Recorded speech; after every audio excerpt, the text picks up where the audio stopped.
Good morning, guys. My name is Edwin Pineda. I am a home business dad. You can visit our blog, edwinpineda.net, and also please subscribe to our newsletter. Meron tayo diyang magandang wealth course. As you can see, nandito lang ako sa bahay, nakasando, kumikita ng pera. Okay? And at the same time, nakikita ko pa yung mga anak ko, no, na lumalaki. So, yun lang ang kagandahan ng home business, no.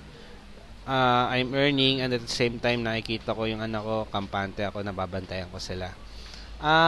Our topic for today is about skills in business. So, I think magandang ano yan, no?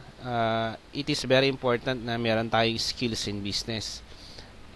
If your passion is about cooking, so dapat marunong ka mag-cook, okay?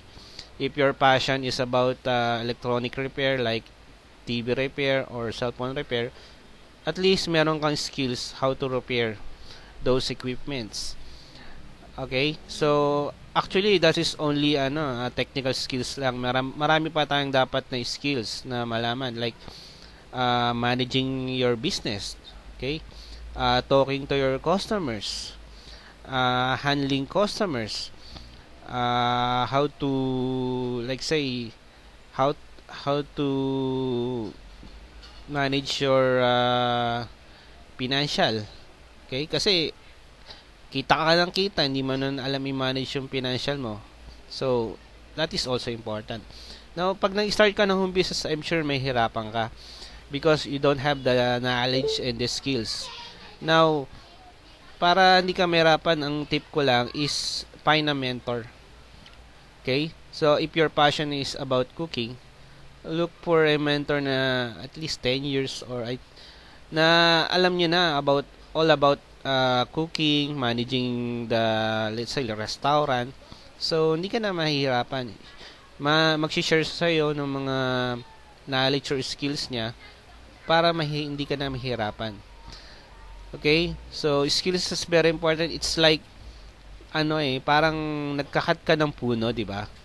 Kunwari, nagtotroso ka, para kumita, kailangan makaputol ka ng puno. And without tools o skills sa pagkakat, mahirapan ka. So, kung mapurol yung axe mo, hindi mo agad mapuputol yung puno, di ba? So, kailangan patalimin mo. So, ganun din sa pagnenegosyo. Kailangan patalimin mo ang skills mo, patalimin mo ang knowledge mo, para mapabilis mo yung paglago ng negosyo mo. Okay? So, if may mga pagkakataon, umattend ka ng mga trainings or seminars that is na related sa passion mo. Okay? So, in the end, kung maganda yung skills mo, magaling ka na, mahuhusay ka, I'm sure mas mapabilis ang paglago ng negosyo mo kung home business ang napili mo like me. Okay? Good morning, guys. Please visit again our website, edwinpineda.net, and thank you for viewing my video. Good morning.